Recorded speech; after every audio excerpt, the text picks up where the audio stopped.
सभी को नमस्कार मित्रों। एक बहुत ही प्रसिद्ध दोहा है जिसका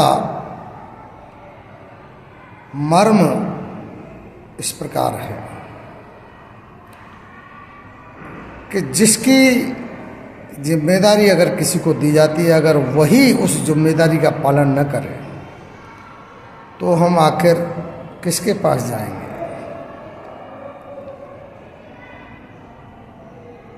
दोहा इस प्रकार है कि इंद्र बरसै तृण जरे, खेत बार को खाए, राजा है चोरी करे तो न्याय कौन पे जाए। अर्थात वर्षा होने से अगर फसल जलने लगे, खेत की रक्षा करने के लिए जो बाढ़ की जाती है, अगर वो खेत ही बाढ़ को खाने लगे और अगर कहीं चोरी हो जाती है, डकैती हो जाती है, तो उसका न्याय मांगने के लिए हम राजा के पास जाते हैं।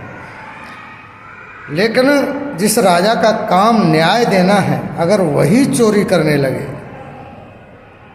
तो आखिर जनता कहाँ जाएगी,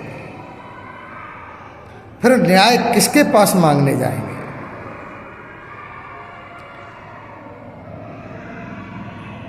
इस तरह की जो अराजकता के माहौल में इस दोहे का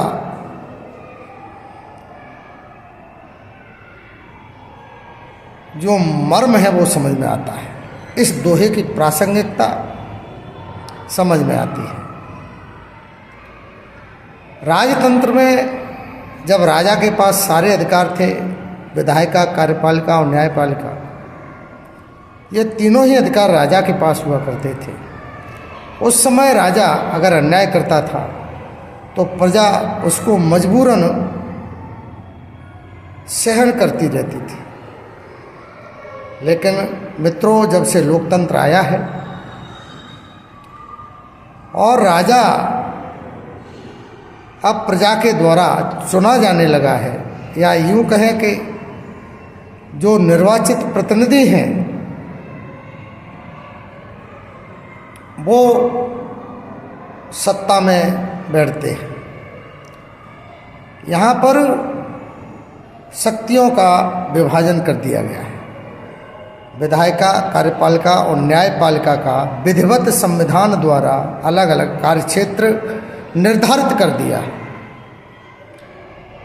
इसमें सत्तासीन व्यक्ति को निरंकुश होने के संभावना से बचाने के लिए न्यायपालिका को व्यापक अधिकार दिए गए हैं।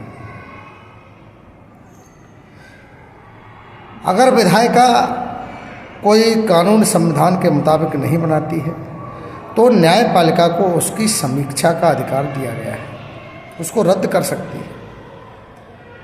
अगर कार्यपालिका ठीक ढंग से काम नहीं करती है, कोई गैर कानूनी काम कर रही है, असंवैधानिक काम कर रही है, तो भी न्यायपालिका उसकी समीक्षा कर सकती है।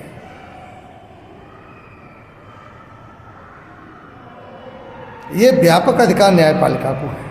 ज़रूरत है न्यायपालिका में कुछ चरित्रवान और अपने पद के प्रति ईमानदार जजों की। ये इस बात पर बहुत निर्भर करता है कि न्यायपालिका में बैठे हुए व्यक्ति अगर अपने संवैधानिक मूल्यों के प्रति प्रतिबद्ध हैं, निष्ठावान हैं, तो निश्चित रूप से जनता को न्याय मिलने की संभावना बढ़ जाती है। तो न्यायपालिका को भारत में स्वतंत्र रख के संविधान निर्माताओं ने एक बहुत ही महत्वपूर्ण कार्य किया है।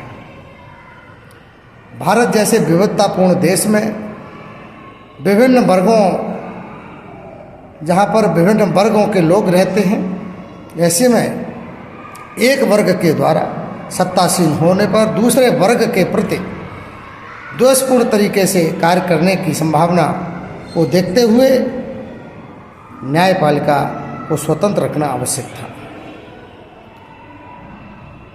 तो मित्रों, समय समय पर न्यायपालिका ने इस भूमिका को अच्छी तरह निर्वहन किया है, लेकिन कभी कभी ऐसा भी लगा है कि न्यायपालिका ने अपनी भूमिका सही तरह से नहीं निभाई, उसका खामियाजा भी देश को भुगतना पड़ा है।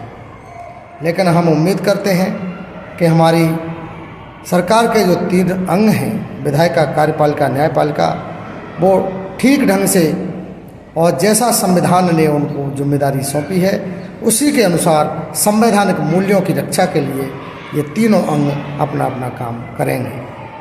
आज इतना ही। बहुत बहुत धन्यवाद।